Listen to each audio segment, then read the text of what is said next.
Scenario 20. Visiting Julia's family in Brighton. 2. Julia and Marco are visiting Julia's parents, Karen and Randy, in Brighton. Julia's sister, Laura, her nephew Tommy, and her brother-in-law Daniel are also present. The conversation turns to cultural differences between the UK and the USA. Speaking of food, what's been your favorite British dish so far, Marco? I have to say, the full English breakfast is quite something. I love how hearty it is, and Julia took me for fish and chips the other day. Delicious.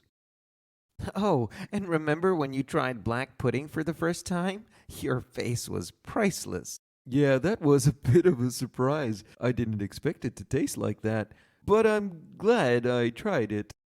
You're brave, Marco. Not everyone from the States is willing to try black pudding. I know I didn't when I first got here. What's black pudding? It's a type of sausage made from blood, Tommy. Sounds strange, but it's pretty tasty. I suppose there are things in the U.S. that seem just as strange to us now that we've lived in the U.K. for so long. Like the portions.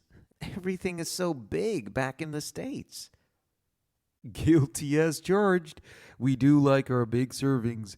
But the British have some massive pub meals too. And the pub culture here sure is something I really enjoy. It's so much more relaxed and social compared to our bars in the States. I'd love to bring pub culture back to the States. It's such a staple of British life.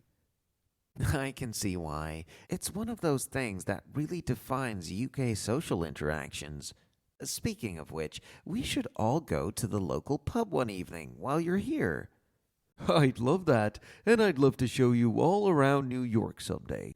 I know you're originally from the States too, but Julia tells me you've never been to the Big Apple. It's a whole different kind of busy. True. We're all Americans here, but Daniel and I are what you would call small-town folk.